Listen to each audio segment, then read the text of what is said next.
Hey guys, today I'm going to share random facts and pieces of trivia about The Legend of Zelda Twilight Princess.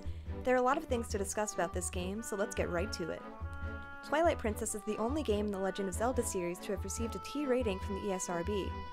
Additionally, it's the only Zelda game that lacks Octorok enemies. It's also the only Legend of Zelda game to serve as a launch title, having been released alongside the Nintendo Wii. However, the game was transferred to the Wii late in the development process. Originally, it was only going to be for GameCube, but they decided to release it on Wii as well to add motion controls.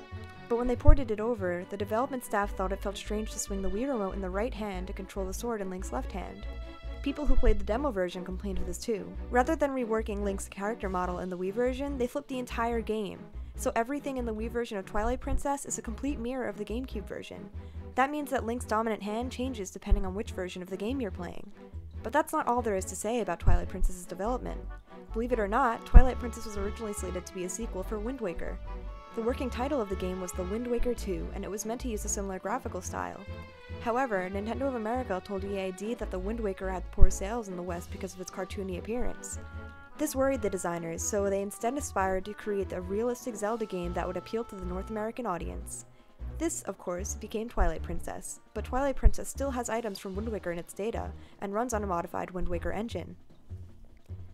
But even though the game started as a Wind Waker sequel, it takes place in a completely different timeline than Wind Waker. The game as we know it is more like Ocarina of Time's spiritual successor. That being said, there are a lot of nods to OOT in Twilight Princess. Some of them didn't even make it to the game though. For example, in Hylia's concept art she's seen with a picture of Navi on her forehead. I wonder if that means something. There's also a picture of the fisherman from Ocarina of Time at Henna's fishing hole. Another reference to OOT can be found in Twilight Princess's 2004 E3 trailer. The trailer uses the track Riddle of Steel from Conan the Barbarian. The same song was used in the commercial for Ocarina of Time.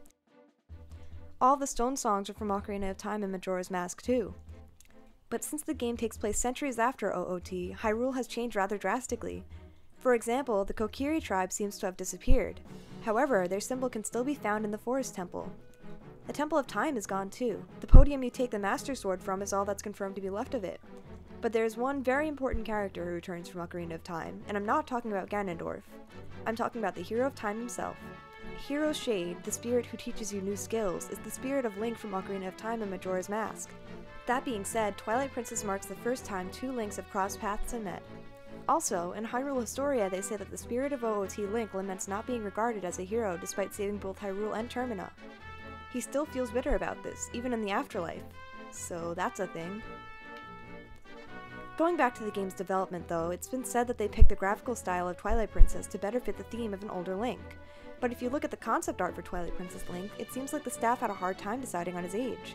There are multiple sketches of young Link, some of which resembling child Link from Ocarina of Time. On the topic of concept art, there are multiple designs for a character named Old Man Impa. If they had included Old Man Impa in the game, he would have been the first male Impa in the series.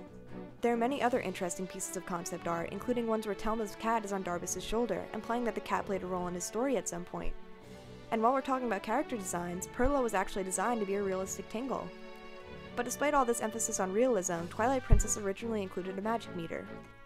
Fire arrows and ice arrows, which were originally supposed to be in the game, possibly use this meter, and unused text suggests that wolf transformations use this as well. And since we're talking about unused things, I should probably bring up the Beta Forest, a location seen in the GDC 2005 trailer and many pre-release screenshots. This area had trees, a giant ancient statue, and an area full of cats. It never made it into the final game though. Something else worth mentioning is that in Twilight Princess's beta, the Twilight Realm was in black and white and Midna had orange and blue hair. Neither of these artistic choices carried over into the final. Speaking of Midna, did you know that she doesn't have a reflection? Link has a mirror in his house that fails to show her. This isn't an isolated incident though. Her reflection doesn't appear on ice either. Something else you might not know is that Ganondorf wields the very same sword that executed him. It's shown in the game, but it's really easy to overlook. A fun Easter egg is that Fire has a bullet bill on his sleeve. Whether it's his right sleeve or left sleeve depends on the version of the game you're playing. Also, even though there's no magic meter in Twilight Princess, like we established earlier, it's still possible to obtain green chew jelly in the Wii version. All you have to do is let a blue chew and a yellow chew merge in the Cave of Ordeals, then kill it and scoop up its remains. This is corrected in the GameCube version, where the trick provides Link with purple chew jelly instead. Something else worth mentioning is that the only use for bottled water in the game is to grow pumpkins and spill it on the people in Castletown. But don't worry, if the townfolk get too mad at you, you can impress them by shooting bomb arrows in the air to create mock fireworks. And you know the gibberish language Midna speaks? Well, her voice clips are actually English lines jumbled up and distorted. That's all the facts and trivia I've got. Hopefully there's at least one thing I shared here that you didn't already know about Twilight Princess. Anyway, thanks for watching, and remember to subscribe for more videos like this one.